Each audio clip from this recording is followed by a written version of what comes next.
Hello, जय हिंद। चलिए आज हम लोग रक्त समूह के बारे में पढ़ेंगे। इसके पहले हमने आपको पढ़ाया था रक्त के बारे में। रक्त क्या होते हैं इसके बारे में पढ़े थे।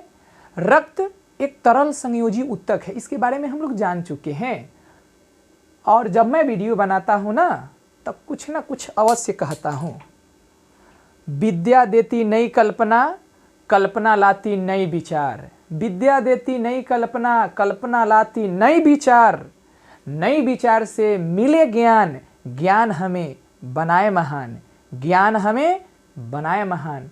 हम लोग प्रतिदिन अपने दैनिक जीवन में जरूर कुछ न कुछ सीखते हैं, लेकिन उसका मेंशन हम नहीं करते हैं। मेंशन करने वाले व्यक्ति ही महान बनते हैं। चलिए आज हम लोग रक्त समूह के बारे में पढ़ेंगे, जिसको इंग्लिश में बोलते हैं ब्लड ग्रुप। तो ब्लड ग्रुप का खोज कार्ल लैंडस्टीनर एवं वीनर नामक वैज्ञानिक ने किया था 1900 और 1901 ईस्वी में। अब ये हम लोग जानेंगे कि रक्त समूह होता क्या है। रक्त समूह यह हम लिखे हैं ABO। तो इसका डिस्ट्रीब्यूशन कैसे हुआ इसके बारे में पहले जानेंगे। ब्लड के बारे में पढ़ाए थे आपको नेक्स्ट वीडियो में। ब्लड का दो संगठन है, दो रूप है, एक है प्लाज्मा और एक है रक्त कणिका कार्पसल्स। तो प्लाज्मा क्या करता है? प्लाज्मा एंटीबॉडी बनाता है। कोरोना में प्लाज्मा ही डोनेट हो रहा था। ये रोगों से लड़ने का काम करता है, एंटीबॉडी। ब्लड कार्पसल्स 3 तरह के होते हैं, RBC, WBC, प्लेटलेट्स, है ना। RBC के कारण ही ये ब्लड ग्रुप का निर्माण हुआ है।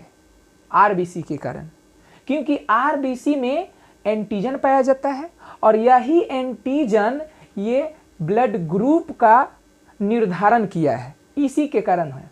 WBC में एंटीजन नहीं पाया जाता है, इसमें भी एंटीबॉडी बनता है, लेकिन वो छोटे छोटे कण के रूप में रहते हैं। इओसिनोफिल, बेसोफिल, न्यूट्रोफिल, है ना।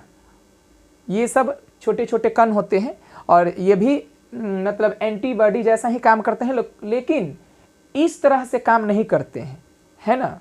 उनका काम अलग है।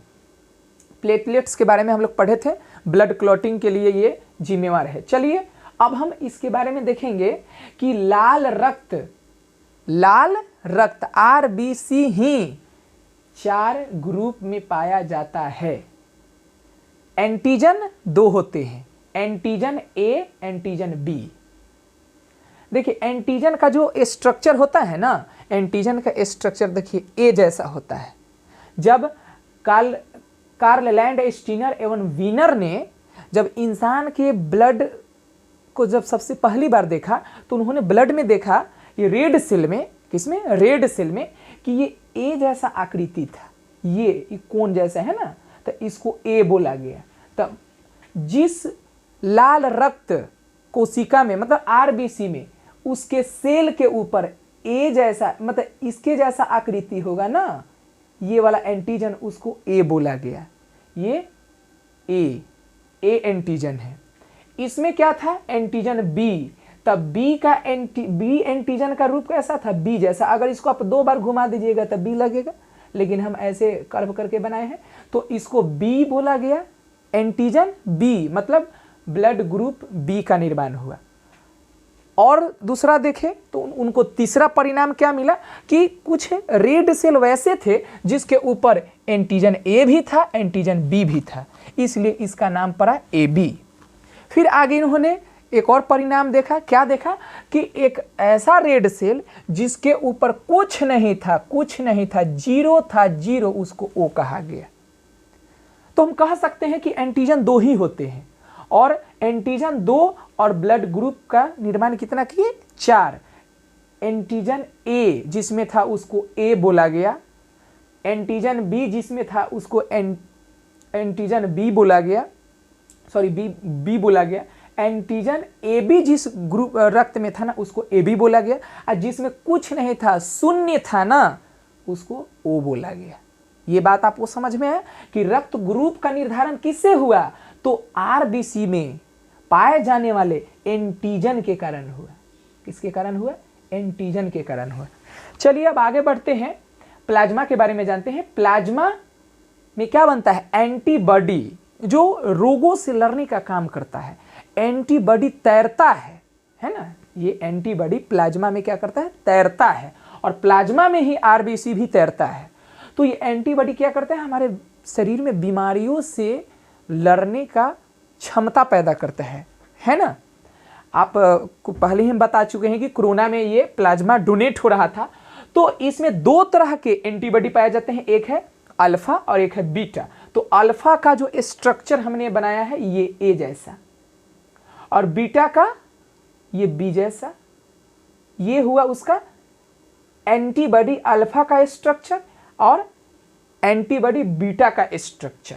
आइए यहां हम एंटीबॉडी लिखे हैं, दिखाई दे रहा है एंटीबॉडी।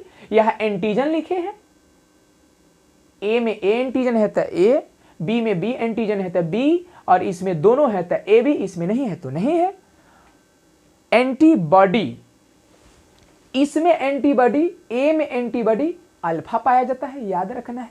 ए में एंटीबॉडी अल्फा पाया जाता है, बी में एंटीबॉडी सॉरी ए में बीटा, ए में बीटा और बी में अल्फा, बी में अल्फा, और इसमें कोई एंटीबॉडी नहीं पाया जाता है। ए बी में कोई एंटीबॉडी नहीं पाया जाता है, जबकि ओ में एंटीबॉडी अल्फा और एंटीबॉडी बीटा दोनों पाया जाता है। अब हम देखेंगे कि देखिए यहां अल्फा का जो स्ट्रक्चर है ये कैसा है, देख रहे हैं, ए जैसा है। तो अगर अल्फा एंटीबॉडी को अगर ए के साथ रखेंगे ना तो ब्लड क्लॉट हो जाएगा। देखिए इसका जो है ना ये मुंडी, इसके मुंडी में जाके इसे फंस जाएगा, इस प्रकार से इसमें जाके इसे फंस सकता है, ब्लड को आगे बढ़ने ही नहीं देगा, ब्लड क्लॉट हो जाएगा, है ना। तो अगर किसी व्यक्ति के बॉडी में ये बी ब्लड ग्रुप को अगर ए में डाल दिया जाए तो देखिए इसमें एंटीबॉडी क्या है? एंटीबॉडी अल्फा है। अल्फा एंटीबॉडी का देखिए स्ट्रक्चर कैसा है, ये स्ट्रक्चर इसका है। अगर इस ब्लड को बी को ए में डाल दिया जाए, बी को ए में डाल दिया जाए, बी को ए में, तो क्या होगा? इसका एंटीबॉडी ए के एंटीजन में क्या हो जाएगा? फंस जाएगा। क्या हो जाएगा? फंस जाएगा, जिसके कारण ब्लड क्लॉट हो जाता है, जिसके कारण ब्लड क्लॉट हो जाता है। अगर ये वाला ए बी अगर इससे लेगा तो क्लॉट नहीं होगा, क्योंकि इसमें क्या नहीं है? इसमें एंटीबॉडी नहीं है। देख रहे हैं क्रॉस किए हैं, इसमें एंटीबॉडी है ये नहीं है, तो एंटीबॉडी नहीं है तो इसमें फंसेगा नहीं? फंसेगा, इसका एंटीजन एंटीबॉडी में नहीं फंसेगा। अगर ए को इसमें डाल दिया जाए तो इसमें नहीं है, एंटीबॉडी नहीं है, इसलिए ये ब्लड क्लॉट नहीं होगा।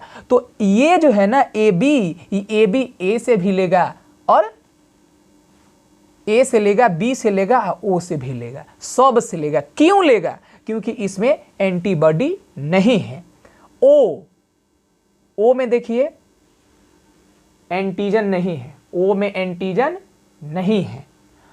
ओ में क्या है? एंटीबॉडी ए और अल्फा और बीटा दोनों है, एंटीबॉडी अल्फा और बीटा दोनों है, इसलिए ये किसी से रक्त नहीं लेगा, और ये सबको देगा। ये इसको भी देगा, ये इसको भी देगा, ये इसको भी देगा। क्यों देगा? क्योंकि इसमें दोनों एंटीबॉडी पाया जाता है। हमको विश्वास होगा कि आपको ये ग्रुप समझ में आ गया होगा, है ना। इसमें ए में एंटीबॉडी बीटा, बी में एंटीबॉडी अल्फा, और ए बी में एंटीबॉडी नहीं पाया जाता है, इसलिए इसको बोलते हैं सर्वग्राही। क्या बोलते हैं? सर्वग्राही, है ना। इसको क्या बोलते हैं? सर्वदाता। क्या बोलते हैं? सर्वदाता, है ना। ओ को एक और बात है, आगे हम अभी पढ़ रहे हैं RH फैक्टर। अब आप ब्लड को निगेटिव और पॉजिटिव कैसे जानिएगा? तो इसके बारे में 1940 और 42 में लैंड स्टीनर और वीनर ने अफ्रीका में पाए जाने वाले एक बंदर की प्रजाति है जिसका नाम है रीसस। रीसस नामक बंदर के ब्लड के सेल में इन्होंने क्या देखा, तो इस प्रकार के प्रोटीन को देखा था उन्होंने, इस प्रकार के प्रोटीन। यहां हम बनाते हैं ए, इस पर एंटीजन ए है, हो गया।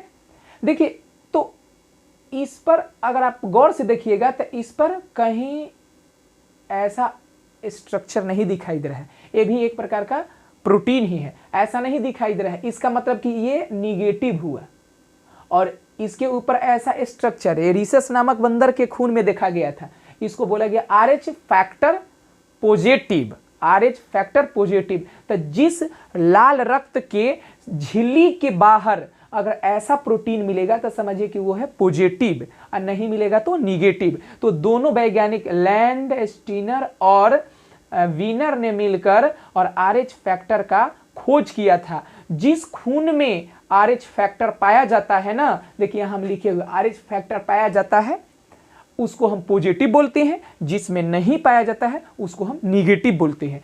तो AB जो है ना, AB पॉजिटिव RH फैक्टर भी पॉजिटिव, तो AB पॉजिटिव को सर्वग्राही मतलब यूनिवर्सल रिसेप्टर और O निगेटिव को सर्वदाता यूनिवर्सल डोनर कहा जाता है। समझे? आगे बढ़ते हैं। जैसे किसी का शादी हो रहा है, बायोडाटा मांगा जाता है, बायोडाटा में ब्लड ग्रुप भी देखा जाता है। अगर मेल का RH फैक्टर ब्लड उसका अगर पॉजिटिव है और फीमेल का RH फैक्टर निगेटिव मतलब उसका ब्लड निगेटिव है और इन दोनों के बीच ये हो गया नर, ये हो गया मादा, अगर इनका विवाह होता है, ये पॉजिटिव और निगेटिव है ना, तो इससे उत्पन्न होने वाले प्रथम संतान तो बच जाएंगे, ये बात सही है। हो भी सकता है, नहीं भी हो सकता है, लेकिन दूसरा जो संतान उत्पन्न होगा ना, उसका जब फीटस बनेगा मतलब भ्रूण बनेगा वो फट जाएगा। उस क्रिया को हम बोलते हैं इथ्रोब्लास्टोसिस फियोटोसिस। इथ्रोब्लास्टोसिस फियोटोसिस किसे कहते हैं? जब भ्रूण यूटेरस के अंदर ही ब्लास्ट कर जाता है, नष्ट हो जाता है। हमारे समाज में कुछ ऐसे महिलाएं हैं, पुरुष हैं, जिनको बाल बच्चा नहीं हुआ, बहुत दिखवाएं, है ना, और समाज में लोग उनको क्या कहता है? बांझ। मुंह देख लेगा तो जतरा खराब हो गया। कि नेचर, ये देखिए नेचर ने ऐसा किया है। लेकिन अब तो लोगों का शादी हो रहा है ना, तो पहले ही बायोडाटा देख लेता है कि लड़की का खून क्या है, लड़का का खून क्या है ना।